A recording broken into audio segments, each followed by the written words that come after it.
Oi, Oi, tudo bem? Oi, tudo bem? tudo bem, e você? Bem também. Bem também.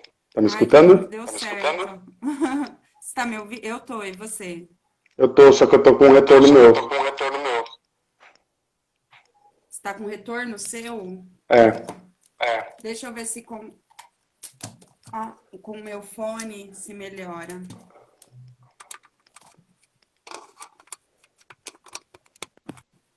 Só que o meu fone, ó, ele é old um school. megafone.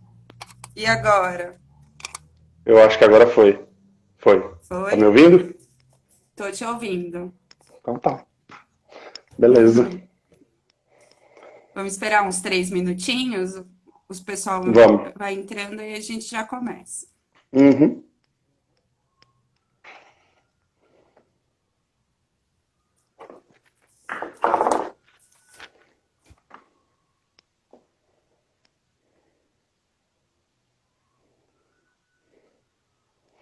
Tá muito escura a imagem, Gel? Tá tranquilo.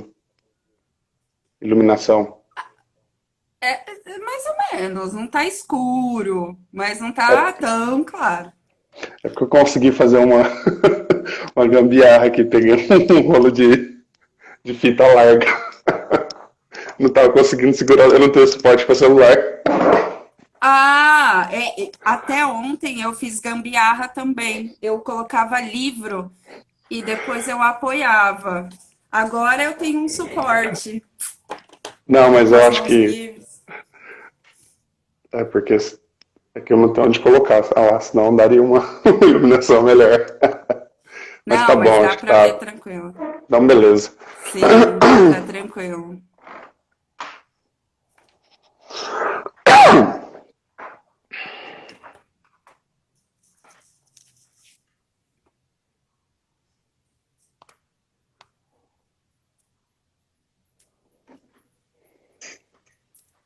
Pessoal, a gente já vai começar, a gente só tá esperando um minutinho.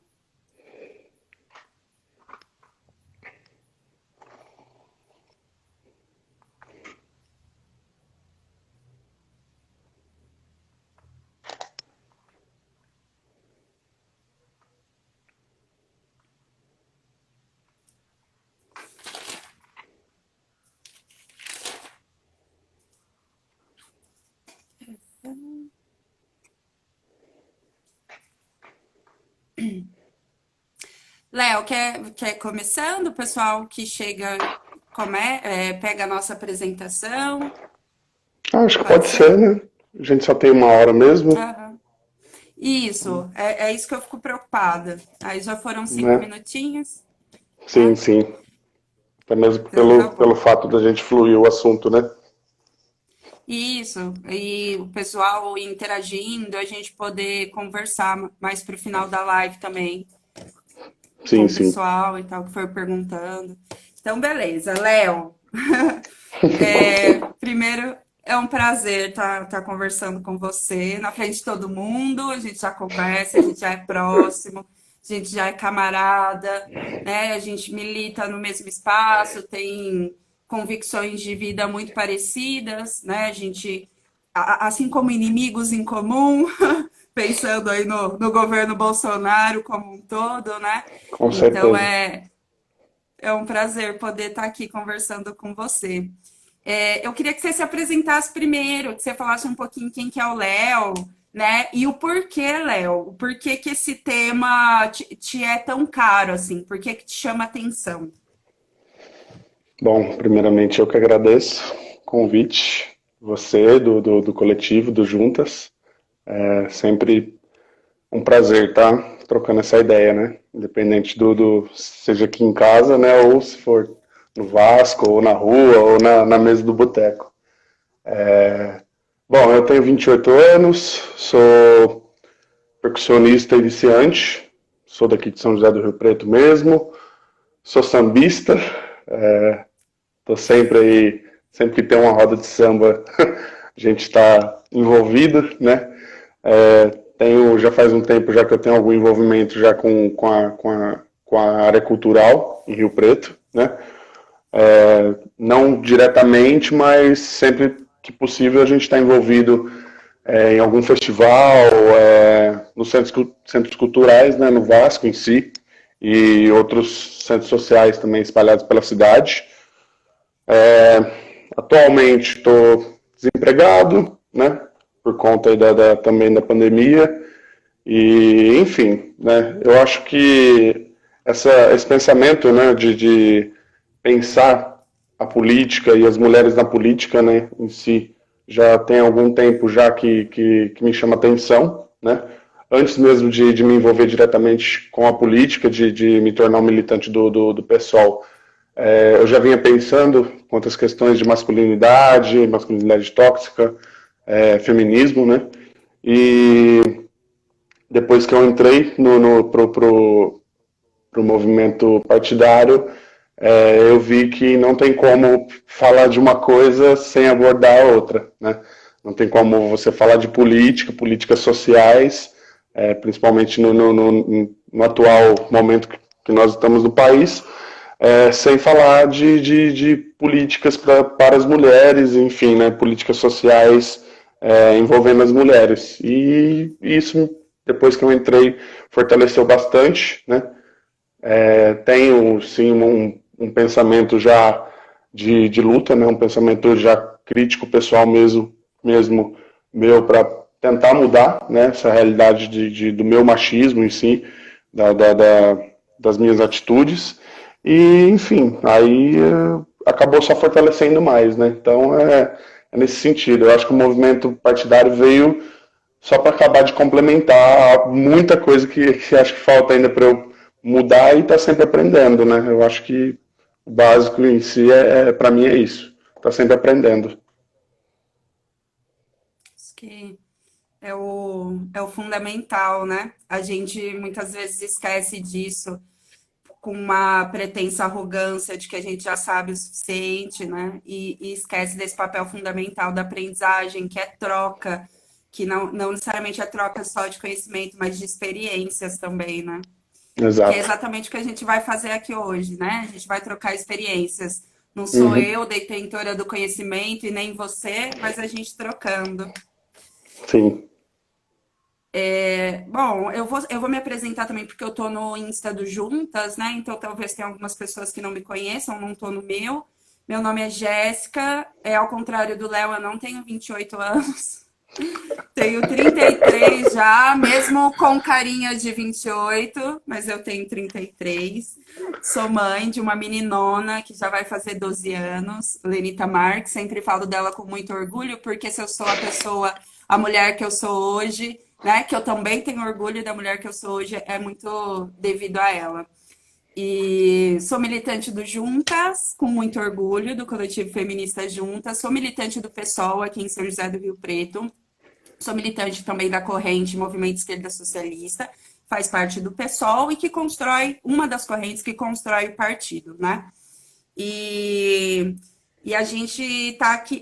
Também coordenadora popular, coordenadora de um cursinho popular, diretora sindical das escolas da rede privada aqui da região de São José do Rio Preto, também militante do CRP, porque são as instâncias que eu milito, né, que eu acabo entrando nas organizações que eu acredito que está ao meu alcance para poder ajudar na construção. Eu acho que quando a gente está na luta, a gente tem que arregaçar as mangas. Por isso que eu fico nesses espaços todos.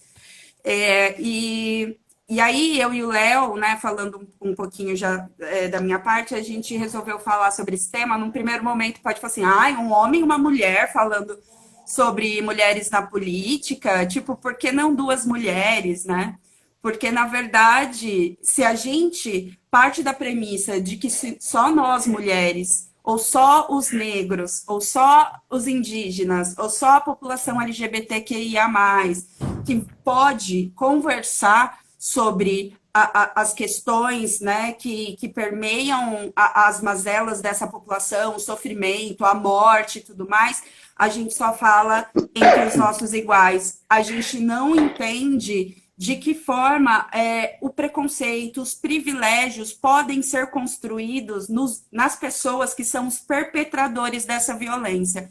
Então, se as mulheres elas acreditam não, a gente sofre, né? Mas assim, se nós acreditamos que nós sofremos de um machismo estrutural, que esse machismo reverbera em todas as instâncias da sociedade, seja na educação, seja na saúde, seja na política, como é o tema de hoje que a gente vai conversar, eu não tenho que falar só entre nós mulheres. Claro que nós temos que estar unidas, divididas nunca em relação a isso, né? Na verdade, Roma começou a ser conquistada justamente, eles foram os pioneiros na tática da divisão, e muitas vezes a gente se esquece que quanto mais dividido, mais enfraquecido a gente está. Então, as mulheres têm que estar unidas sim, mas a gente tem que principalmente discutir com os nossos camaradas homens, porque eu não consigo romper a opressão e a violência que eu sofro se eu, só em discussões de grupos feministas, por exemplo, lá na rua fazendo militância, se eu chego em casa e o meu marido está esperando sentado que eu faça todos os serviços domésticos. Ou se quando eu me candidato a algum cargo à política, além de eu ter que trabalhar na campanha, ou quando eleita, trabalhar lá na vereança, na prefeitura, o que quer que seja, quando eu chego em casa, se todos os trabalhos domésticos estão destinados a mim, ou a uma outra mulher que vai cuidar desses espaços. Então, a gente tem que construir junto com os nossos camaradas e desconstruir juntos esse preconceito e essa estrutura que nos oprime, mas que também são violentas, é uma estrutura violenta com os nossos camaradas. Então, por isso que eu e o Léo estamos discutindo aqui hoje, porque o meu papel enquanto mulher militante não é só discutir feminismo, e o papel do Léo enquanto militante de esquerda não é só discutir conjuntura. Os nossos camaradas homens também têm que discutir feminismo, também têm que discutir o papel das mulheres na política, também têm que discutir sexualidade. Esses não são assuntos relegados a nós, mulheres militantes, porque muitas vezes ficam relegados para a gente. Então, é por isso que eu e o Léo estamos aqui conversando. Sim, Quer exato. falar, Léo? Não, eu acho que no fim das contas você acabou me complementando mesmo, me contemplando, perdão. Mas é justamente isso que me incentivou, né, de estar abrindo esse espaço para um diálogo, né, que eu acho mais do que justo, a partir do momento em que eu me descubro como alguém que seja o agressor, e por ser um cara cheio de privilégios. Um cara branco, hétero, enfim, todas as formas que podem me diferenciar da sociedade em si me dão um leque de privilégios, né?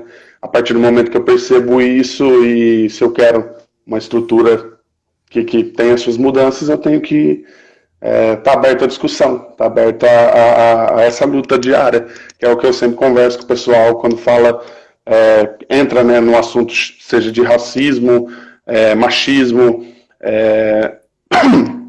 homofobia, né, a partir do momento que você se descobre em um meio, sendo você agressor desses vários tipos de preconceitos, né, se você está disposto mesmo a mudar, você tem que estar disposto a discutir isso, né? Isso faz parte da luta, né? Isso. Exatamente. Que outros caras, que outros companheiros se inspirem, né? E possam chamar outras camaradas para fazer essas discussões. É muito importante. Principalmente, não vou te parabenizar, mas... Não, mas principalmente que haja esse diálogo entre nós, os homens, os camaradas, os agressores. E temos planos para isso, se tudo der certo aí, logo menos, reunir essa turma. Até falar sobre a importância desses planos, né? Acho Sim. legal você comentar depois. Léo, para a gente começar a discussão, né? Eu pareço às vezes um pouco professora de história chata. Eu não falei, né? Eu sou historiadora e sou psicóloga também. Eu gosto de trazer um pouquinho um panorama histórico para conceituar em que momento a gente está hoje, o porquê, qual o lugar, qual é a estrutura que a gente está baseada hoje para a gente falar das mulheres na política, né? E para isso a gente tem que pensar que, historicamente, as mulheres sempre estiveram à margem desse espaço. Então, que é muito recente pensando em termos históricos, que a gente já tem aí um bom tempo de humanidade, né? É muito recente as mulheres estarem começando a ocupar o espaço público e o espaço da política, né? Se a gente pensa, eu não vou falar isso em termos mundiais, mas se a gente pensa em termos de Brasil e América Latina, é muito tardiamente que a mulher consegue o direito ao voto e depois o direito de se candidatar a algum cargo político. A gente fala aí da década de 30, durante o governo do Getúlio Vargas, sendo que em vários outros países as mulheres já tinham conquistado isso há algum tempo. Por que eu faço questão, Léo, de falar conquistar? Né? A gente às vezes não toma muito cuidado com as palavras. A gente fala assim, aquele grupo de camponeses invadiu. Gente, eles não invadiram, eles ocuparam, né? Por que ocuparam? Porque eles não estão invadindo a propriedade produtiva de ninguém. Eles estão ocupando um pedaço de terra porque o Estado não faz reforma agrária. E eles não têm onde plantar, não têm onde viver. Né? E por que eu falo as mulheres conquistaram? Porque nós só estamos onde nós estamos hoje porque nós demos nosso sangue, nosso suor e a nossa vida a partir do movimento feminista. Né? Hoje, se eu posso ir trabalhar, se eu posso me divorciar, se eu posso ir para a universidade, se eu posso minimamente exercer minha sexualidade, entre aspas, né, livremente, é porque existiram uma ampla gama de mulheres que muitas vezes, a maior parte das vezes, não são retratadas na história, que lutaram muito para que hoje eu, Jéssica, minha filha, mulheres negras, mulheres lésbicas, mulheres indígenas, mulheres do campo possam ter um mínimo de direito social, direito político e até direito civil mesmo, né? Então, quando a gente olha para trás, a gente vê que tudo isso foi conquistado às duras penas. E aqui no Brasil, quando a gente conquista o direito ao voto, não é diferente. O Getúlio Vargas, como muitas pessoas gostam de dizer, minha avó adora o Getúlio Vargas. Ela fala assim, ele foi o melhor governante que o Brasil teve. Né? O Getúlio não acordou um dia e disse assim, vou deixar as mulheres votarem, vou deixar as mulheres se candidatarem, nós precisamos das mulheres para mudar o Brasil. Na verdade, o que aconteceu foi aí uma série de lutas internacionais que reverberaram aqui no Brasil também, que a gente chama muito de primeira onda do feminismo, né, que começa aqui no Brasil a partir do início do século XX, Estados Unidos, Europa já estava acontecendo desde o finzinho do século XIX, e que faz uma pressão, né, para que o governo, paulatinamente, não tenha outra saída a não ser cutucar a moral da família tradicional brasileira que existia lá. Existia naquele momento e que existe até hoje, né? Sim, sim. Então, você quer falar? Não, tô só concordando, só. Aham. Que a gente vê as repercussões, a gente vê como mudou pouca coisa, né? Tipo, enquanto ainda reverbera nos dias atuais. Então, isso aconteceu a partir de muita luta e muito tardiamente. É importante dizer que muito tardiamente aqui no Brasil. Mas a gente tem, né, a partir da década de 30, as mulheres pressionando para poderem votar e também para poder ser candidatas. E isso, se a gente situar no momento da luta feminista, se encontra no movimento, na primeira onda do feminismo, que a gente chama de sufragistas. Fica até a indicação desse filme, para quem não assistiu. Não vai falar de Brasil, mas vai falar do movimento feminista de maneira geral, na Europa. Fica importante essa dica para quem não assistiu. E daí em diante, Léo, a gente consegue o direito ao voto, mas assim, esse voto ainda de maneira muito restrita, né? A gente precisando ainda de autorização do marido para ocupar diversas posições. As mulheres começam a ter algumas candidaturas, né? Em seguida, na década de 40, para alguns lugares afora, mas assim, candidaturas muito tímidas, sem apoio, de mulheres que ousaram mesmo enfrentar essa estrutura. Andressa, as sufragistas, chama o filme. As sufragistas. Se eu não me engano, ainda tem na Netflix. E tivemos candidaturas de mulheres negras, assim, tivemos as exceções em alguns lugares do Brasil. Mas aí, logo na década de 60, né, a gente entra num período de ditadura empresarial, civil, militar aqui no Brasil. E aí, né, não tinha candidatura, não tinha pluripartidarismo, não tinha nada. Era só um tipo de governo, era só um tipo de interesse. E óbvio que as mulheres, mais uma vez, né, foram colocadas à margem. Só que é importante dizer, Léo, que nesse momento, muitas mulheres se organizaram com seus companheiros para fazer a luta revolucionária. É aí, por exemplo, que surge a Dilma, né? A Dilma participou ativamente da guerrilha do Araguaia e muitas outras mulheres que foram presas, que foram torturadas, que utilizaram seus filhos para para praticar violência moral, psicológica, sexual com essas mulheres, né? Tipo, introduziam objetos, as mulheres que eram presas tinham objetos e animais introduzidos. É forte isso, mas é importante dizer que essas mulheres que ousaram participar de alguma forma da política nesse momento, os nossos governantes militares, né, os nossos ditadores e torturadores se utilizaram de formas mais cruéis, inimagináveis, né, para punir essas mulheres, e muitas vezes se utilizando de violências que a gente chama de violência de gênero.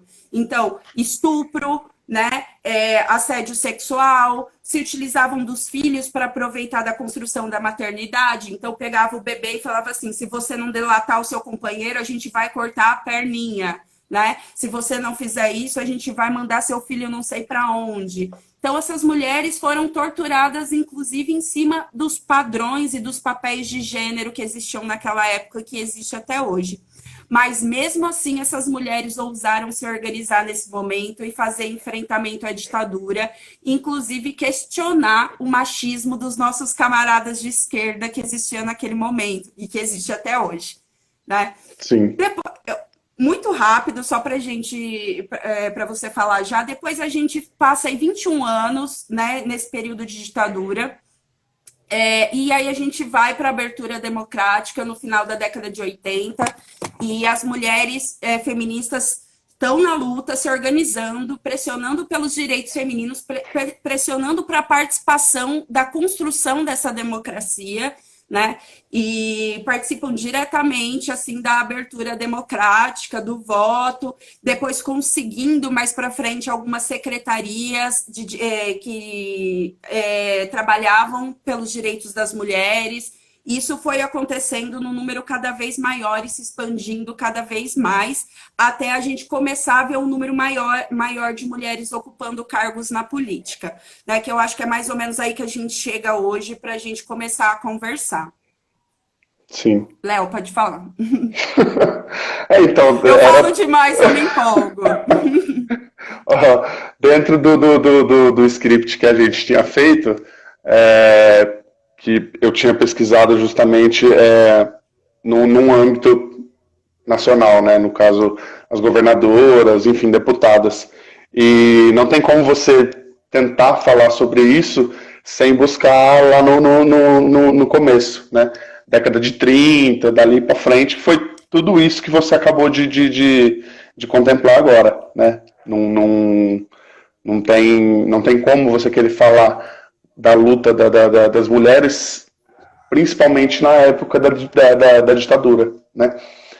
Em que era uma... Como que eu posso dizer? Seria uma forma de repressão que muitas vezes o pessoal acha que naquela época é algo muito grave, sei lá, muito pesado. Sendo que nos dias de hoje também não tem... No meu ponto de vista, acho que não tem muita diferença, né? Essa repressão, ela continua nos dias atuais, né? A gente vê aí que, para mim, eu acho que chegou no caso máximo que eu posso usar nos dias atuais de repressão, o caso de Marielle, né? Que eu acho que é o mais atual e de forma totalmente escrachada, né? É duro que se você for conversar sobre Marielle, Teria que abrir uma outra live, né? Uma outra discussão, né? Mas é difícil você querer falar sobre isso também sem falar de números, né? Que é o que você está colocando. E nas pesquisas que eu acabei fazendo, das fontes, assim, das mais importantes, né? A gente tem a Laélia de Alcântara, que foi senadora pelo Acre, que foi a primeira mulher negra Eu a não assumir a lembrava o tal nome posto, dela. cara. Tá ligado? E tipo Qual assim, que é isso, mesmo? Laélia de Alcântara. E tipo assim, 1982. Muito tarde, muito tarde. Você usou mesmo, começou usando o exemplo de 1930, né? Sei lá, da era Vargas para cá. Só que antes disso já tem vários casos de mulheres que passaram pela história da política e lutaram e chega nos dias de hoje e a gente vê que mesmo assim você vê um número reduzido ainda de mulheres parlamentares, né? Óbvio que a gente tem várias, mas mesmo assim são poucas, né? Assumindo tais cargos e, enfim, total desvalorização até hoje do papel das mulheres dentro da política, né? Então é algo histórico mesmo, é algo que não tem como você querer discutir tudo isso sem buscar a história, né? Isso, Léo. A gente ocupa dentro de um ranking da ONU de representatividade feminina pelo mundo, a gente ocupa a lanterninha. Como sempre, tudo a gente ocupa a lanterninha, né, no Brasil.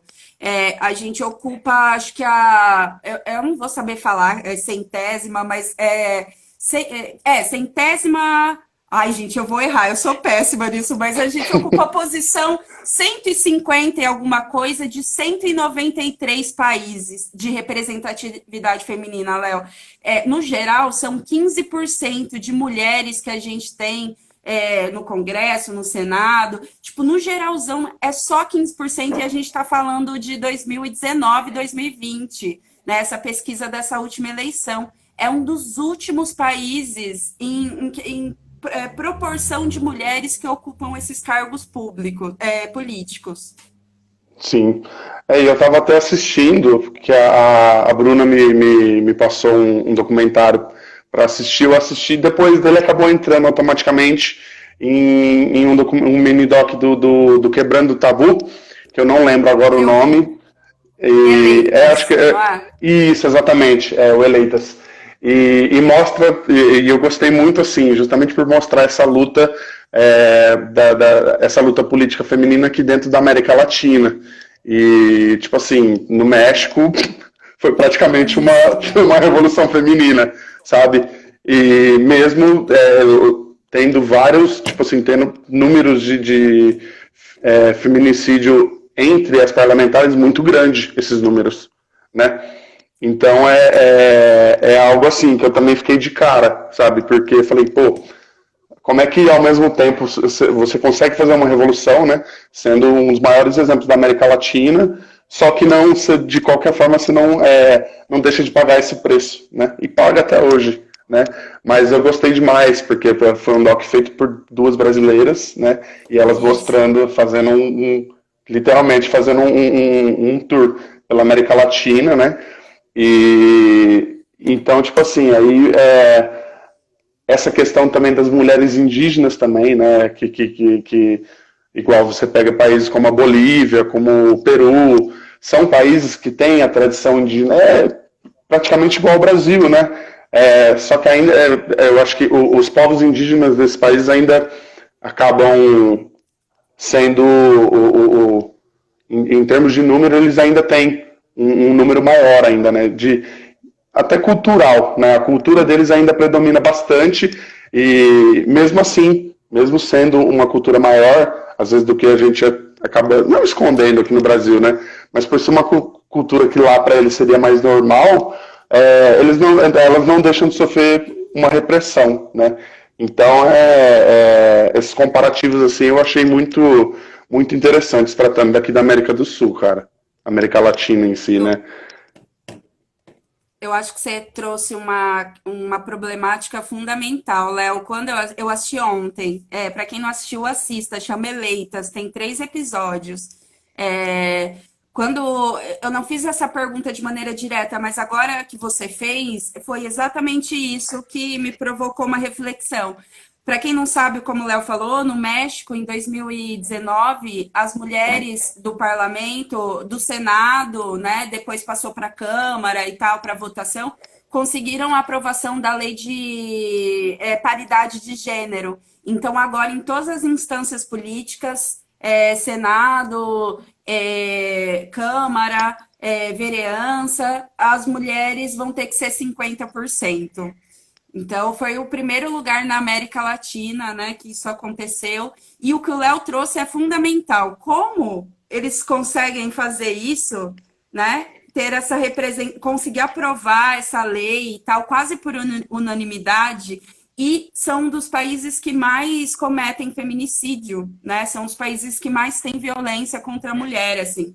E aí, Léo, é só uma coisa que eu penso, assim, normalmente, que eu verifico, que nos lugares onde a mulher sofre mais opressão, nos lugares onde é mais violento, onde quando tem uma crise as mulheres são as mais afetadas, porque tem que cuidar de casa, tem que dar conta de ganhar dinheiro para sustentar as famílias, etc., favorece um clima aí para que essas mulheres mais entrem em ebulição, porque elas conseguem entrar muito mais em contato com as contradições, com as opressões e com a exploração que elas sofrem.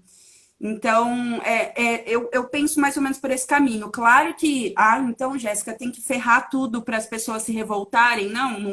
Não sou dessas pessoas catastróficas que eu acho que tem que estar tudo ferrado.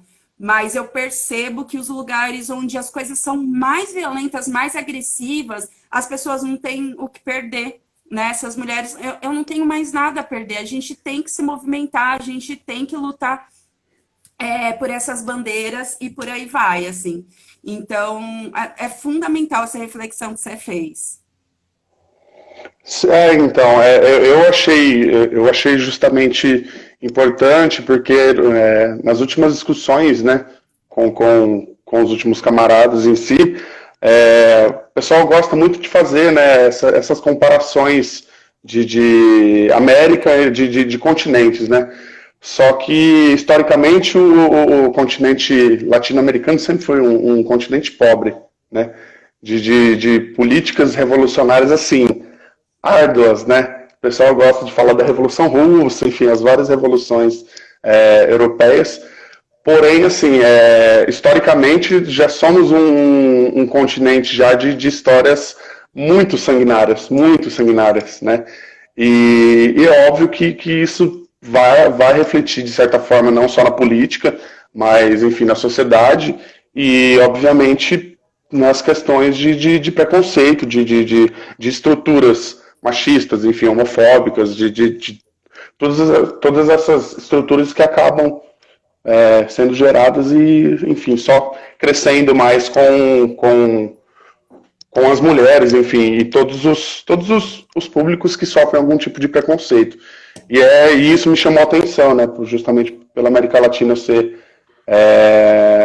um continente ainda que tem muito povo indígena, temos vários povos quilombolas por aqui, né, e esse tipo de realidade, óbvio que agora chegamos em evidência, né, não tem jeito, o pessoal, usando um termo mais bruto assim, mas o pessoal teve que abrir a boca, né, o pessoal teve que mostrar, teve que aparecer para falar que está sofrendo, enfim, sérios problemas quanto à questão de terras indígenas, e, enfim, queimadas, e, enfim, toda essa zona, desculpa, perdão a palavra, que virou, né, as terras indígenas. Sim, que estão sendo engolidos, né? Exato. E é muito legal a gente pensar na América Latina, porque eu fiz esse panorama histórico aí do feminismo, e há várias feministas que dizem que hoje a gente estaria numa quarta onda do feminismo, né? Então, que principalmente a partir da crise estrutural do capitalismo, que se inicia a partir de 2008, mas mais propriamente agora, a partir de 2010, 12, 13, né? Que a gente vê um novo levante feminista das mulheres se dando conta que a sua opressão está ligada diretamente há uma estrutura maior, que não é você, Léo, que é o meu inimigo, que você, Léo, faz parte também de uma sociedade que é estruturada para que eu te enxergue, para que você me domine e, no máximo, eu te enxergue como meu inimigo. Então, você falando desse doc, né, quando ela vai para a Argentina retratar, acho que é o último episódio da série, que ela vai mostrar, então, esses novos movimentos feministas, principalmente a partir de 2018, 17, 18, ela vai para a Argentina e mostra o Ni Una Menos, né? Que é um movimento que estourou na Argentina e depois estourou no mundo inteiro também. Que é um movimento feminista que luta pelo fim da violência, dos mais variados tipos de violência, mas principalmente da violência física contra a mulher. E aí tem aquela música que todo mundo saiu cantando pelo mundo afora. A gente cantou aqui em Rio Preto também, fez uma performance que o Juntas organizou lá na Swift, né? Que fala, o estuprador és tu, né? O Estado opressor é machista e estuprador. Então, eu entendo que não é só você, que não é você homem que nasceu com um instinto opressor, que tem essa necessidade de sexo, como muitas pessoas fazem crer, que há toda uma estrutura que legitima a violência dos homens contra a mulher. E as mulheres, sai um movimento de massa onde as mulheres falam, Estado, o estuprador é você. Você que é um Estado opressor que nos coloca cotidianamente nessa posição e a gente não vai aceitar mais. E para não aceitar mais, nós mulheres vamos ocupar todos os espaços da vida pública. Então, a gente vai ocupar a saúde, a gente vai ocupar a educação, a gente vai ocupar as ruas, a gente vai ocupar a política. Porque se nós mulheres, né? E aí depois eu acho que a gente pode entrar nisso, né? Toda mulher, Jéssica, basta ser mulher para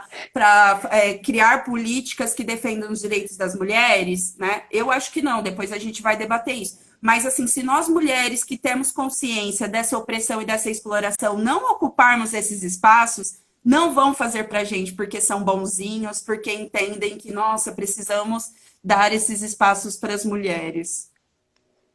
Sim, com certeza. É até importante, né, entrar nesse sentido,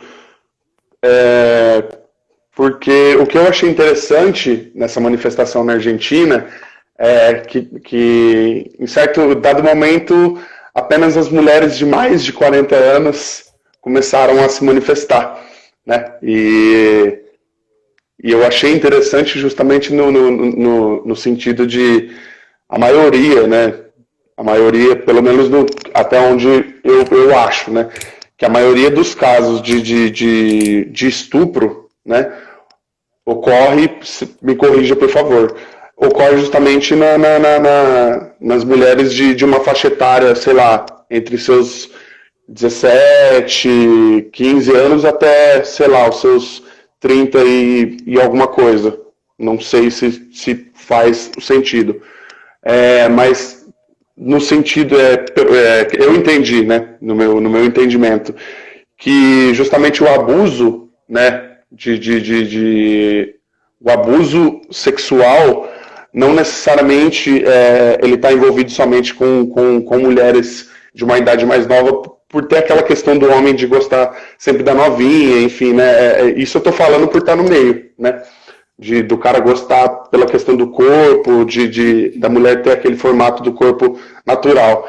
Mas também entra a questão de como as mulheres mais velhas sofrem também, de certa forma, não às vezes do abuso sexual, mas na parte de abuso domiciliar, né?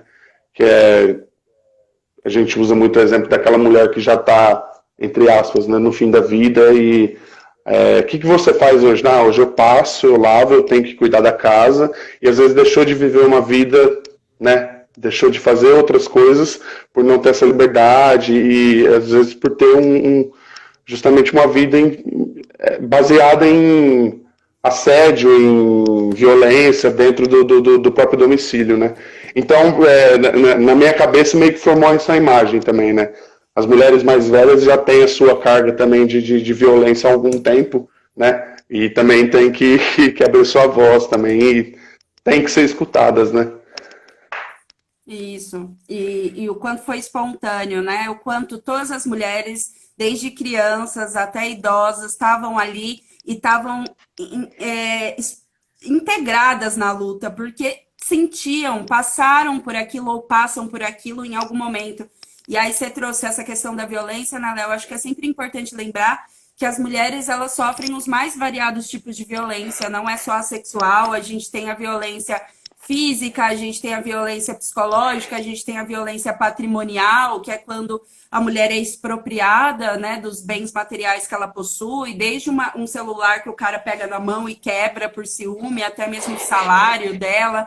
A gente tem dentro da política a própria violência política de gênero, né? Essa violência política de gênero é quando as mulheres que conseguem abrir essa brecha e entrar na política, porque são poucas, mas as que conseguem, até mesmo lá são tratadas de maneira inferior, são tratadas como, menininha ali, né?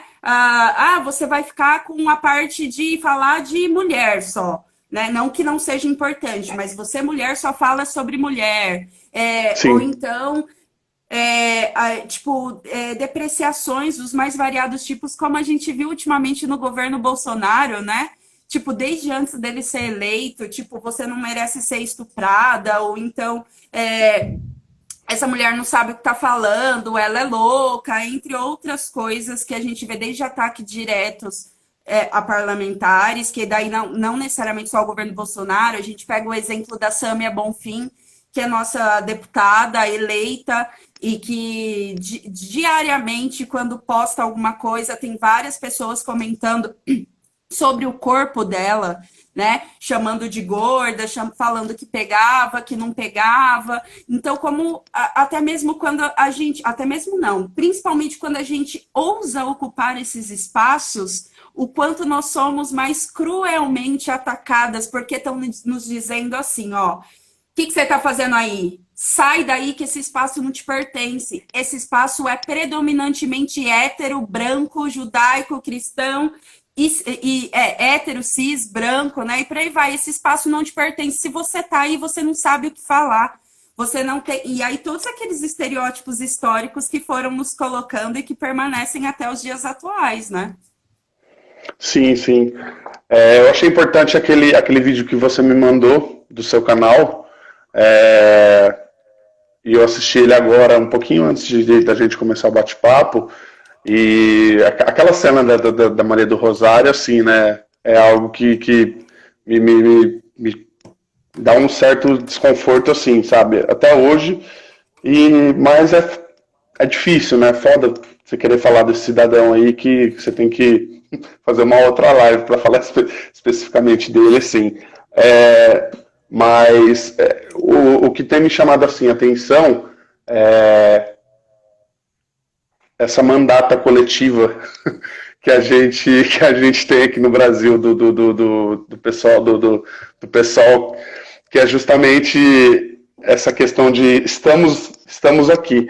Porém, o Estado, ele é tão opressor, de certa forma, que as mulheres tiveram que arrumar uma forma de, mesmo com essa mandata, ela tem que ser coletiva justamente para uma não ficar sozinha, né? Aquela questão do ninguém solta a mão de ninguém. Porque senão todo o peso em cima de uma mulher só é o que você acabou de usar de exemplo, assim, fica muito, galera, massacra mesmo, sabe? Então, eu achei genial quando eu fiquei sabendo dessas mandatas coletivas, porque é uma forma de você contemplar várias mulheres e dependendo até de várias classes, né?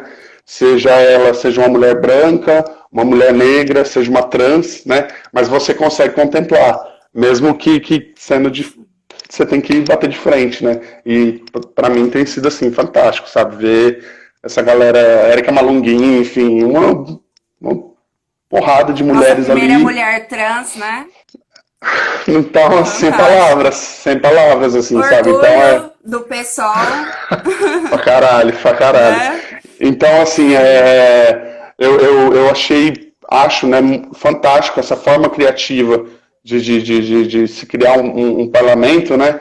Justamente e tem que ser em forma de corrente, porque senão acontece a mesma coisa que aconteceu com a Dilma, sabe?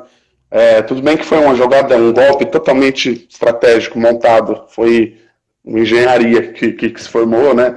Acho que não convém a gente querer discutir sobre as políticas ou não do Partido dos Trabalhadores, não é o caso, mas a imagem, a questão de ter uma mulher no poder na frente da nossa federação é algo que não descia para muita gente, né? E hoje eu vejo que eu acredito que foi mais por ser uma mulher em si do que a própria política dela, que para mim não tem muito que ser questionada a forma que ela, não que não tenha que ser questionada, né?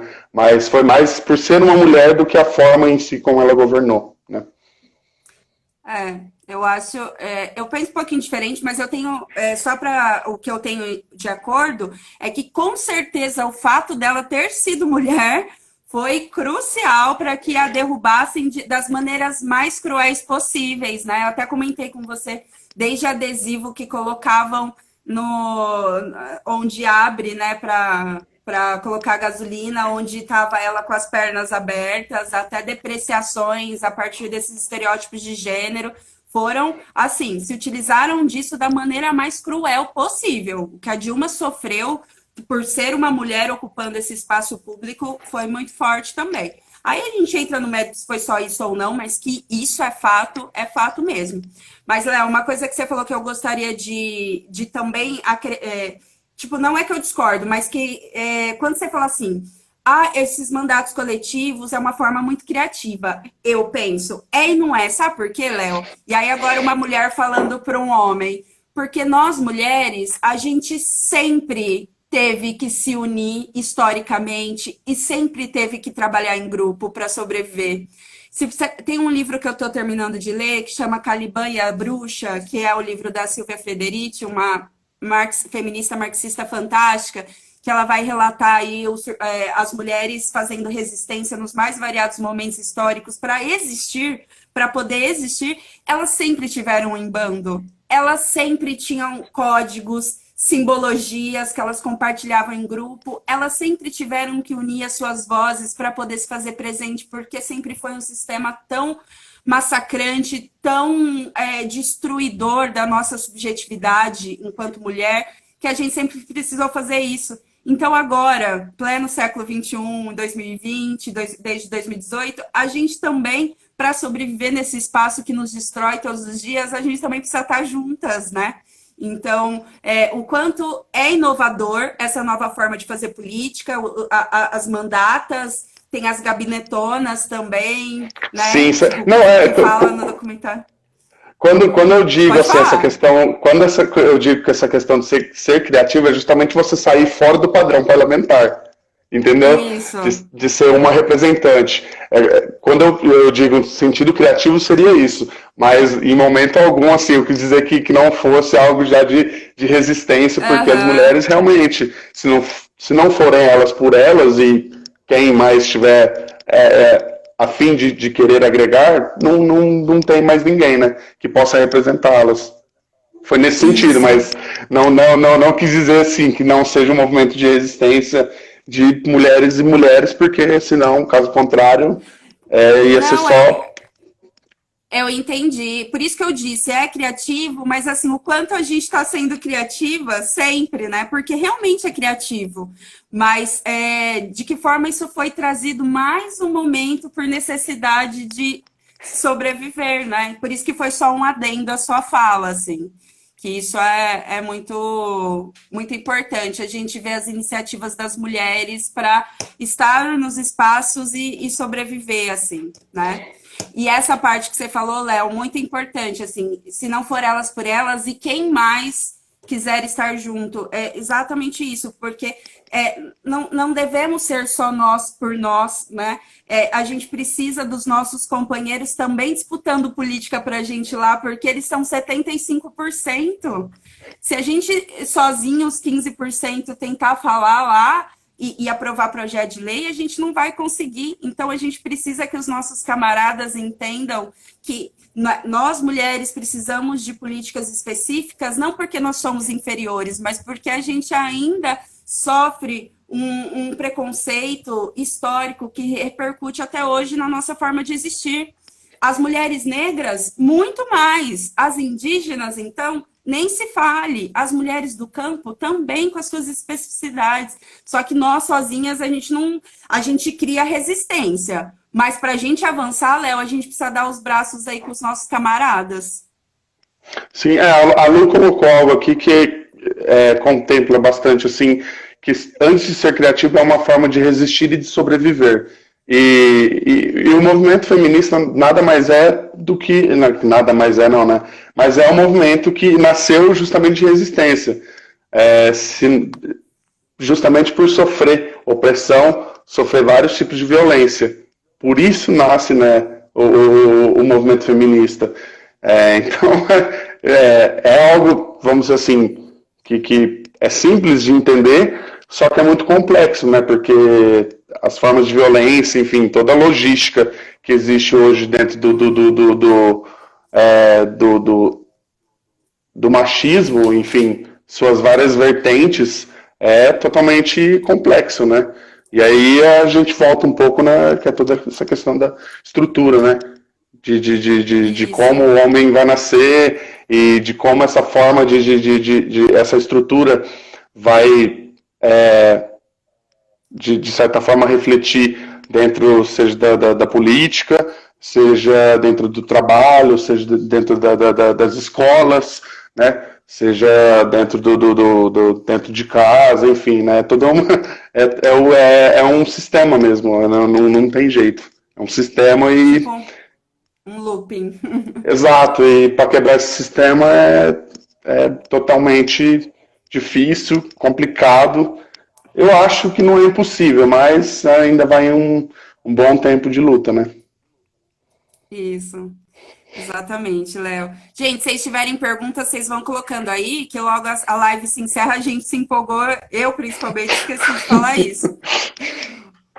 Ô, Léo, mas uma coisa que eu acho importante colocar, só para abrir o leque, eu acho que isso também é para uma outra live, mas assim, quando a gente fala que esse machismo é estrutural e que ele afeta os nossos homens, é importante a gente dizer que afeta as nossas mulheres também, porque está na estrutura. O que seria do machismo se as mulheres, que são as mais violentadas por ele, não acreditassem nesse machismo?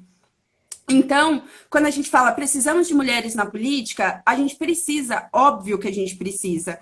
Só que toda e qualquer mulher que estiver na política vai estar lutando pelos direitos das mulheres. Aí, gente, é um assunto tabu, assim, né? Mas não necessariamente, porque tem uma coisinha, tem uma divisão que a gente tem que estar sempre em mente para várias questões de opressão, que é a representatividade simbólica e a representatividade concreta. Eu ter uma mulher no parlamento é uma representatividade simbólica de que as mulheres podem ocupar aquele espaço? Não tem como eu negar isso. É sim. Eu olho e falo, putz, tem mulher lá, né? Mas a representatividade concreta, ela acontece não só quando essa mulher ocupa esse espaço, mas quando ela está naquele espaço lutando para que os meus direitos, o direito de existir, o direito de trabalhar e ganhar o mesmo salário, o direito de ter uma saúde da mulher, o direito de exercer minha sexualidade livremente, quando esses direitos estão sendo lutados por essa mulher lá no Congresso, lá na prefeitura, onde quer que seja. Então, assim, temos que lutar para que as mulheres entrem na política, mas não como cargos laranjas, não como mulheres que vão continuar reproduzindo o discurso da dominação, mas que essas mulheres estejam lá de fato entendendo que há uma combinação entre classe, entre raça, entre gênero, e que enquanto a gente não tentar destruir essas opressões que andam todas juntas, nós mulheres continuaremos sendo massacradas, assim como a classe trabalhadora, assim como os negros e por aí vai. Sim. Então, eu até ia falar sobre isso e você já deu uma abertura. Dentro desses mini-docs, o pessoal usou um exemplo, não lembro agora, se você lembrar, você me fala, em algum estado desses com as mandatas, em que eles fazem uma comparação, né, bem assim, pequena, de uma parlamentar do PSDB. E ela fala que apesar do espectro, né, ser diferente, ela fala, apesar de eu ser de direita, no sentido de ideologias, algumas coisas com certeza a gente não vai bater. Mas ela fala que justamente por serem mulheres, estarem representando, estarem num lugar de poder, isso para ela já é algo fantástico, que ela se sente contemplada nesse sentido.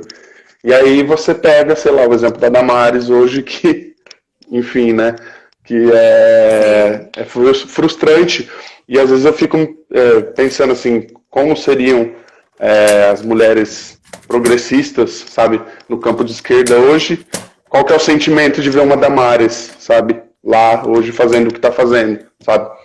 Eu não falo isso rindo porque realmente deve ser muito frustrante, sabe? Muito frustrante mesmo, assim. Por tanta luta, por tanta, sabe? Várias pautas importantíssimas a serem discutidas hoje, que é a questão do aborto, né? Que não é algo tão simples, não é simplesmente, tira uma vida e enfim, né? Se tratando de um histórico, às vezes, quase sempre um histórico de estupro, né? É algo totalmente delicado e você vê alguém, né? No caso, você vê uma mulher e ela tem o ponto de vista que ela tem, então deve ser totalmente frustrante, assim, né? Então mas é totalmente válida essa discussão, né? Quando você tem, apesar de ser, é o que você falou, apesar de ser uma mulher, não necessariamente ela vai te representar de todas as formas, né? Sim, porque antes de ser mulher, eu pertenço a uma classe, eu pertenço a uma ideologia. Não existe classe trabalhadora abstrata, assim como não existe mulher de maneira abstrata, né? Eu estou dentro de uma estrutura aí. E essa estrutura quer que uns sejam oprimidos e explorados em prol da garantia de acúmulo de capital, de acúmulo de bem-estar, de acúmulo de bem viver para outros, né? Que é a minoria. Então não basta ser mulher, assim como não basta ser negro, né? Olhem alguns representantes negros que têm surgido agora no governo Bolsonaro. Não basta ser indígena.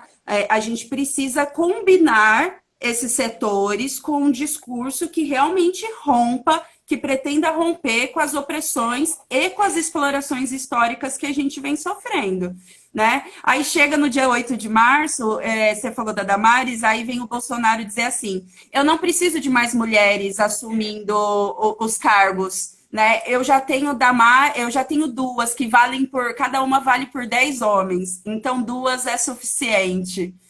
Tipo, gente, olha o tipo de momento, olha o tipo de desgoverno que a gente está vivendo, né? O quanto isso representa um retrocesso. A que ponto Fernando chegamos? Holliday, sim. E eu aposto muito, Léo, que esse vai ser o ano das mulheres, das negras, das indígenas, LGBTQIA+, e também dos nossos camaradas que entendem que a luta tem que ser ampla, senão não é luta. Eu entendo que esse momento é um momento da gente se apropriar desses espaços para dizer que a gente cansou, que a gente vai virar a mesa, que se não for assim, vai ser barbárie cada vez mais. Ai, Léo, vai acabar. Fala alguma coisa, falta 20 segundos. Nossa, não, eu acho que seria mais, já que são só 20 segundos, agradecer pela oportunidade, por esse espaço. Para mim é sempre um aprendizado, eu acho não só para mim, mas para todo camarada que está disposto a essa mudança. E, enfim, vamos seguindo essa trincheira, porque a luta ela é